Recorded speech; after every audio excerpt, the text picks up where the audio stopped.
शादी का नाम सुनते ही सबके हाथ पांव फूलने लगते हैं। पर कैंसर से डरने की बात नहीं है। सही जानकारी आपको और आपके अपनों को बचा सकती है। इसलिए आज विश्व कैंसर दिवस पर हम आपको इसके बारे में पूरी जानकारी देंगे। आपके जहन में जो भी सवाल चल रहे हैं उसका जवाब तलाशने की हमारी कोशिश होगी। और आज इसी के लिए हमारे साथ एक बेहद ही खास मेहमान जुड़े हुए हैं। उनका परिचय करवा दूं। हमारे साथ मौजूद हैं Devi Ahilyabai cancer research centre के डायरेक्टर और cancer specialist doctor Ajay Hatia. Doctor साहब, बहुत स्वागत आपका। डॉक्टर साहब, सबसे पहले मेरा सवाल आपसे यही होगा, क्योंकि देखिए जब कैंसर का नाम आता है तो एक कॉमन मैन, एक आम इंसान के जहन में तमाम तरह के सवाल चलने लगते हैं, इसके इलाज को लेकर, खर्च को लेकर। लेकिन बिना कीमो, बिना रेडिएशन के भी कैंसर का इलाज संभव है इलेक्ट्रो होम्योपैथी मेडिसिन के द्वारा। कैसे संभव है, कैसे होता है, इसके बारे में चाहूंगी कि आप सबसे पहले हमारे दर्शकों को बताएं। बिल्कुल। हमारा जो देवी अहिल्या कैंसर हॉस्पिटल है अपने यूनिक ट्रीटमेंट के लिए पूरे देश में ये जाना जा रहा है। और हमारा जो इलाज है बिना कीमोथेरेपी, बिना रेडिएशन, बिना सर्जरी के इलाज होता है। और ऐसा हमारा मानना है कि हम जैसे बायोप्सी करते हैं तो कैंसर और बढ़ जाता है, सर्जरी करने के बाद फिर कैंसर रिकरेंस होता है। और ऐसे ही मरीज हैं जो 3-3, 4 सर्जरी करने के बाद भी उन्हें तकलीफ बढ़ती ही जाती है। तो हमारा इलाज बिना कीमोथेरेपी, बिना रेडिएशन के हैं। हम इलेक्ट्रोपैथी द्वारा इलाज करते हैं। और ये सिस्टम एनर्जी बेस्ड एक साइंस है। और ये सिस्टम ब्लड और लिम्फ को प्यूरिफाई करता है और हर प्रकार की बीमारी को ठीक करने के साथ ही कैंसर को भी ठीक करता है। डॉक्टर साहब, एक चीज और मैं आपसे समझना चाहूंगी कि ये जो इलेक्ट्रो होम्योपैथी चिकित्सा है जिसको लेकर लगातार आप लोग काम कर रहे हैं, ये बाकी जो चिकित्सा जो पद्धति है, चाहे वो एलोपैथी की बात कर ली जाए, आयुर्वेदिक की बात कर ली जाए, तो वो उससे और होम्योपैथी से ये किस तरीके से अलग है? देखिए, हमारी जो सिस्टम है ये पूर्ण रूप से हर्बल है, प्लांट बेस्ड मेडिसिन है। इसमें 114 प्लांट्स लिए गए हैं और इसमें एनर्जी है। इसमें प्लांट्स में जो एनर्जी सनरेज की उपस्थिति में जो अपना फूड न्यूट्रिशन जो प्लांट्स लेते हैं उसको इंक्यूबेशन मेथड से हम इसका प्रिजर्व करते हैं, फर्मेंटेशन से इसका हम एक्सट्रैक्ट निकालते हैं और इसको हम इतना प्यूरिफाई करते हैं कि इसमें से इसके अल्कलॉइड्स पॉइजन को हम निकाल देते हैं। तो इसमें किसी प्रकार का कोई हानि रहित पदार्थ नहीं होता है। और इसलिए ये अन्य सिस्टम से कहेंगे कि ये डिफरेंट सिस्टम है। और हमारी मेडिसिन में एनर्जी होने की वजह से ये एंटीऑक्सीडेंट है और एंटी इन्फ्लेमेटरी है। इसलिए ये इन्फ्लेमेशन, कैंसर की ट्यूमर के साइज को कम करती है, इन्फ्लेमेशन कम करती है, अन्य जो साइड इफेक्ट होती है उसको भी ये खत्म करती है। और कैंसर के पेन में स्पेशल इसका यूज किया जाता है और कैंसर को ठीक करने की भी क्षमता इसमें है। मतलब लोगों को घबराने की जरूरत नहीं है, पूरी तरीके से टेस्टेड है और ट्रायल्ड ये पूरा मेथड है जिसके वजह से आप लोग काम कर रहे हैं और कैंसर से लोगों को राहत आप लोग पहुंचा रहे हैं। इसके बारे में कुछ और बातें मैं आपसे समझना चाहूंगी, कैसे इसकी शुरुआत हुई और आखिरकार ये किस पद्धति पर आधारित है? देखिए, मैंने बताया कि इलेक्ट्रोपैथी सिस्टम मेडिसिन है, इटालियन सिस्टम मेडिसिन है जिसके जो इन्वेंटर है डॉक्टर कॉन्ग सेजर मैटी हुए हैं। उन्होंने ही अपने कार्यकाल में 1890 और 1895 के बीच में जो इंग्लैंड का लंदन में जो ब्रॉम्पटन हॉस्पिटल है वहां पर इसका क्लिनिकल ट्रायल हुआ है। और उन्होंने अपने कार्य में ही लाखों कैंसर मरीजों को ठीक किया। और हिंदुस्तान में डॉक्टर एनएल सिन्हा हुए हैं जिन्होंने कैंसर पे काम किया और इन्होंने भी लाखों मरीजों को ठीक किया।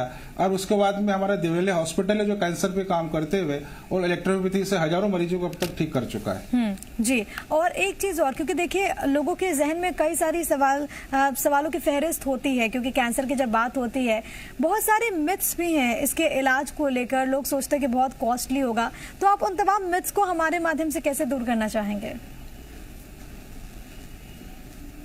देखिए, हमारा जो इलाज है बहुत ही ये कहेंगे कि फ्रेंडली इलाज है और इसमें किसी प्रकार की कोई तकलीफ नहीं होती। जैसे हम कहते हैं कि हमारे ट्रेडिशनल जो इलाज है कीमोथेरेपी, रेडिएशन, सर्जरी, इसमें मरीज को बहुत तकलीफ होती है। मरीज पहले ही तकलीफ में होता है और जब कीमो रेडिएशन लेता है तो और ज्यादा तकलीफ होती है। तो हमारे इलाज में एक तो किसी प्रकार की तकलीफ नहीं है। और हमारा इलाज नॉर्मली हम यदि हम कहेंगे कि खर्चा जो कहें तो एक आम व्यक्ति भी इसका खर्च वहन कर सकता है। हम अपने अस्पताल में 5 से 7 दिन मरीज को भर्ती रखते हैं और 5 से 7 मरीज जो भर्ती रखते हैं उसमें वही 50,000 60,000 रुपए का खर्चा होता है और पूरा इलाज हमारा लगभग 2 लाख के आसपास होता है, जो हम 6 से 8 महीने तक इलाज हम करते हैं। क्योंकि सर कैंसर के बारे में जब हम बात करते हैं, जैसा कि मैंने पहले जिक्र किया कि बहुत कॉमन हो चुका है और जैसे ही ये बीमारी बढ़ती है लोग परेशान हो जाते हैं। जो इससे ग्रसित हैं वो तो परेशान होते हैं, इसके अलावा जो जानने वाले लोग हैं, जो परिवार में बाकी सदस्य हैं, उनको भी काफ़ी ज़्यादा परेशानी होती है। सिम्टम्स के बारे में बात कर लेते हैं डॉक्टर साहब कि इसके लक्षण क्या कुछ हैं, कब ऐसा महसूस होने लगता है कि आप कैंसर से संक्रमित होने लगे? हाँ, देखिए कैंसर होने के बहुत सारे अननोन फैक्टर्स हैं। अब कैंसर क्या होता है कि हमारा जो शरीर होता है वो उसमें सेल्स की ग्रोथ हमेशा पूरी उम्र भर होती रहती है, परंतु कई बार अनकंट्रोल होकर अनियंत्रित होकर सेल्स का फॉर्मेशन होता है और एक लीजन के रूप में, गांठ के रूप में ये हमारे शरीर में आ जाता है। या हम कहेंगे कि हमें हाइपर एसिडिटी होती है, पाइल्स हो जाता है, भूख नहीं लग रही है, वॉमिटिंग हो रही है, पेट में दर्द हो रहा है। तो इस प्रकार के सिम्टम्स में ये हमारे पास में आता है और जब हम इन्वेस्टिगेशंस करने जाते हैं तो पता लगता है कि इनको स्टमक कैंसर हो गया है, लिवर कैंसर हो गया है या टंग कैंसर हो गया है। तो एक प्राइमरी स्टेज में यदि हम इसका डायग्नोस कर लें तो कैंसर 100% ठीक भी हो जाता है, परंतु जनरली कैंसर का पता ही हमें 3rd स्टेज और 4th स्टेज में कई बार पता लगता है। तो उस स्टेज के अंदर कैंसर के अंदर हम अपने इलाज करके कैंसर पेशेंट की लाइफ को हम प्रोलॉन्ग कर लेते हैं और हमारे पास ऐसे भी बहुत सारे मरीज हैं जो मेटास्टेटिस वाले वो भी ठीक हो रहे हैं। हाँ, ये बहुत बड़ी बात आपने कही और बहुत महत्वपूर्ण है, क्योंकि आमतौर पर हमने देखा है कि लोगों को अगर कुछ ऐसे बदलाव भी महसूस होते हैं तो पहले लोग इसको इग्नोर करना शुरू कर देते, लोग नजरअंदाज करना शुरू कर देते और यही वजह है कि अंत तक आते आते उनकी कंडीशन बहुत ज्यादा खराब हो जाती है। फिर डॉक्टर्स को भी काफी दिक्कतें होती है, चुनौतियां भी खूब सारी होती हैं। लेकिन एक चीज और कि प्राइमरी स्टेज पर वो कौन कौन से संकेत होने लगते हैं? अगर हार्मोनल चेंज की बात करें, बॉडी में कुछ परिवर्तन की बात करें, तो वो कौन कौन से चेंजेस हैं जिसे आप आइडेंटिफाई कर सकते हैं?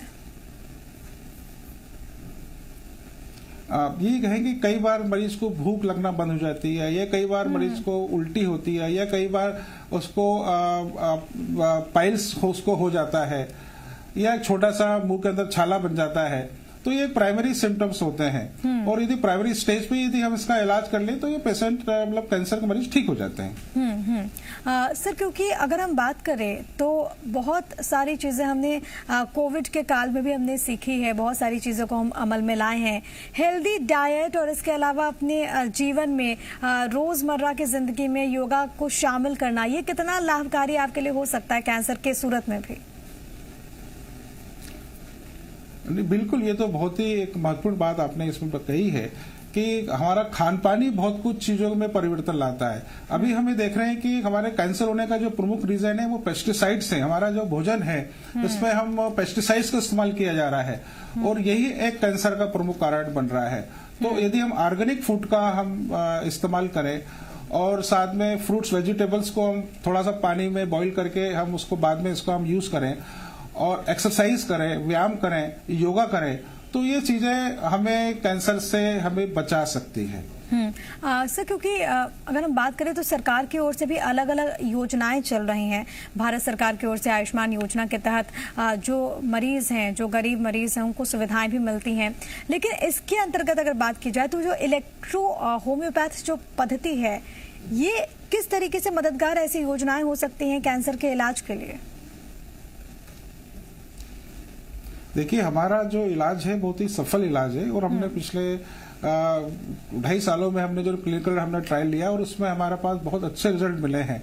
तो हम सरकार से भी निवेदन करते हैं कि भारत सरकार और मध्य प्रदेश सरकार यदि इसे अपने कैंसर हॉस्पिटल के अंदर हमारी ट्रीटमेंट को यदि अडॉप्ट कर ले तो बहुत चीजें जो मरीजों को हम काफी कुछ उनकी लाइफ को हम प्रोलॉन्ग कर सकते हैं। कि कैंसर हॉस्पिटल हमारा ऑलरेडी मौजूद है जहां पे हम सर्जरी रेडिएशन कर रहे हैं, उसके बाद जो तकलीफें हो रही है तो उस स्टेज में एलोपैथी में इलाज है नहीं।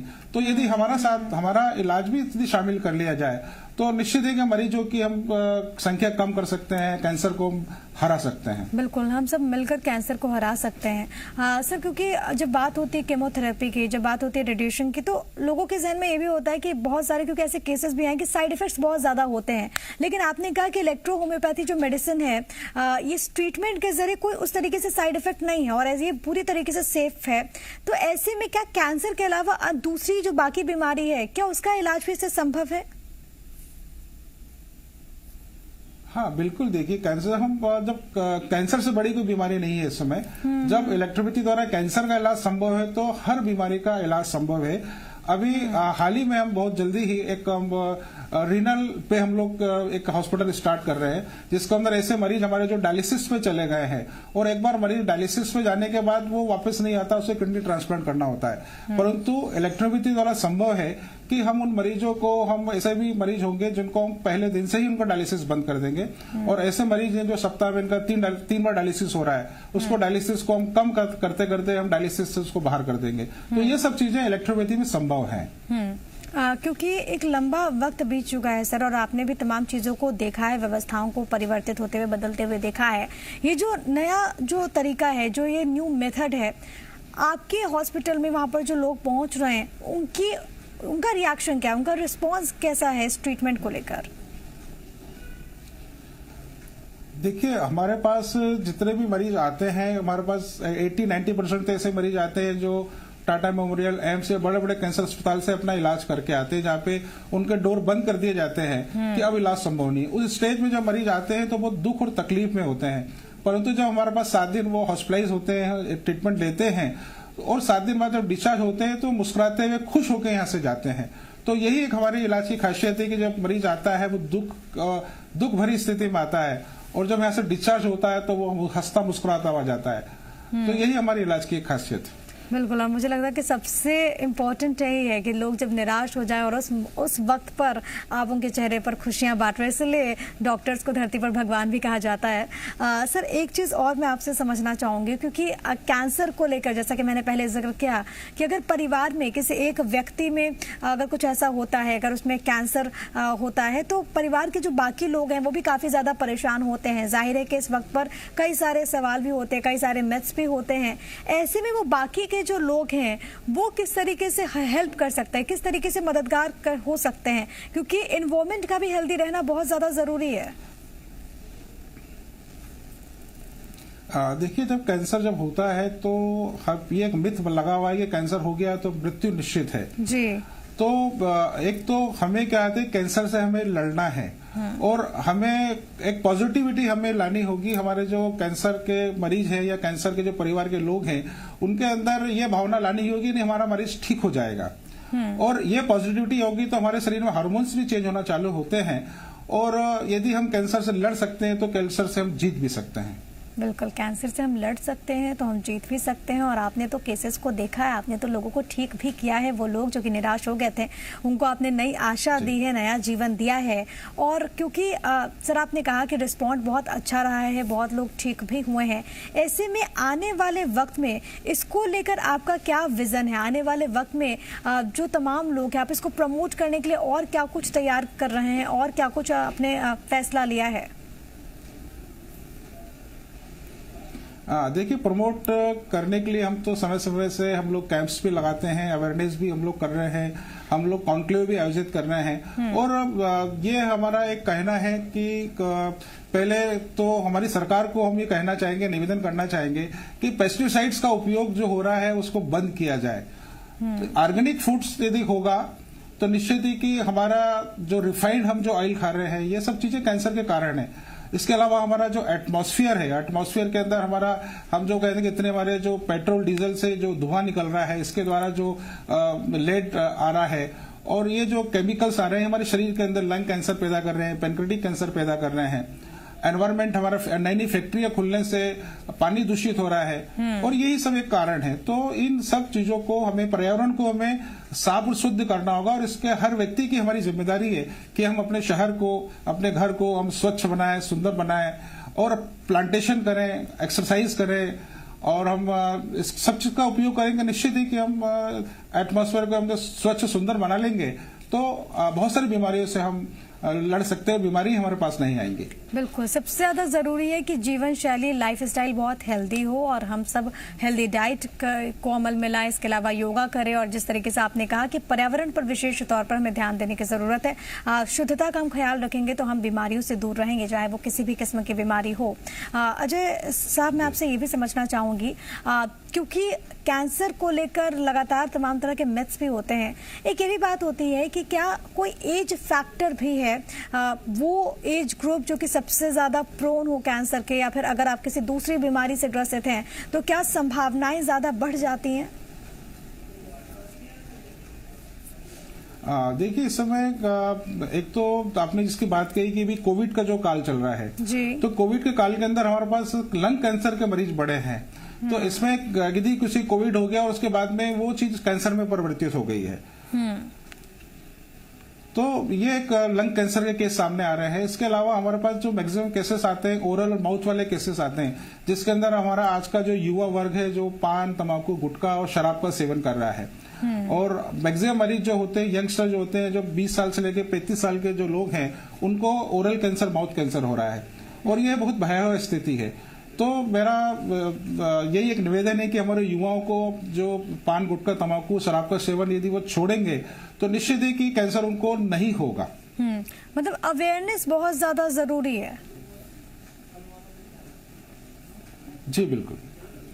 ऐसे सूरत में, क्योंकि आपने कहा कि जिस तरीके से केसेस भी निकल कर सामने आ रहे हैं युवाओं में, इसके अलावा जो बाकी के जो केसेस हैं, अलग अलग एज ग्रुप्स के जो केसेस हैं, कई मरतबा हमने ये भी देखा है, जैसे कि आपने पहले भी शुरुआत में जिक्र किया कि जो अलग अलग स्टेजेस होते हैं, लोग पहले आइडेंटिफाई नहीं कर पाते फर्स्ट लेवल में, और उसके बाद जब आखिर में आते हैं तब पता चलता है, तब डायग्नोस किया जाता है। उसके बाद भी कुछ दिक्कतें आती हैं यहाँ पर। लेकिन अलग अलग स्टेजेस के बारे में मैं आपसे समझना चाहूंगी, और कितना जरूरी हो जाता है कि जब सबसे पहले अगर कुछ ऐसे सिम्टम्स आए तो आप सबसे पहले जाकर डॉक्टर से कंसल्ट कीजिए, परामर्श लें। जी बिल्कुल, होता यही है कि यदि हमारे शरीर में कुछ ऐसे चेंजेस होते हैं तो हम डायग्नोस कराना भी पसंद नहीं करते हैं। ऐसा लगता है कि भाई ये छोटी सी गांठ आ गई है, हम यदि डायग्नोस कराएंगे तो कहीं कैंसर ना निकल जाए, तो एक नई हम परेशानी में पड़ जाएंगे। जबकि हमें तुरंत उन सब चीजों को डायग्नोस करना चाहिए। हम देखते हैं कि फीमेल के अंदर हम देखते हैं जनरली ब्रेस्ट कैंसर होता है, ब्रेस्ट के अंदर छोटी सी नोड उनको होती है, पता लगती है कि वो उसको छुपाए रखती हैं और 2 साल 3 साल बाद वो कैंसर में परिवर्तित हो जाती है। जबकि शुरू में वो पहले फाइब्रोसिस के रूप में होती है, बाद में कैंसर हो जाता है। ऐसे भी हमारी जो फीमेल्स हैं जिनको मेंसेस उनका इरेगुलर होता है, उसका इलाज नहीं करती है, हार्मोनल टैबलेट लेती हैं, और पता लगता है कि बाद के अंदर उनको सर्विक्स कैंसर हो जाता है, यूट्रस कैंसर हो जाता है। सर, क्योंकि तो ये छोटे-छोटे सिम्टम्स हैं, वो बाद में जाके कैंसर बदल जाते हैं। एक मेरे ज़हन में बहुत अहम सवाल है, क्योंकि कोरोना के काल में हमने देखा कि जब दूसरी लहर आई थी तो बहुत ज्यादा इफेक्ट इसका हुआ, खासतौर पर लंग्स का, जिस तरीके से आपने जिक्र किया। बहुत सारे ऐसे केसेस भी थे जहां पर फाइब्रोसिस जमने की भी खबरें सामने आ रही थी। क्या वो आगे चलकर खतरनाक हो सकता है, कम से कम जब अगर कैंसर के लिहाज से बात करें तो?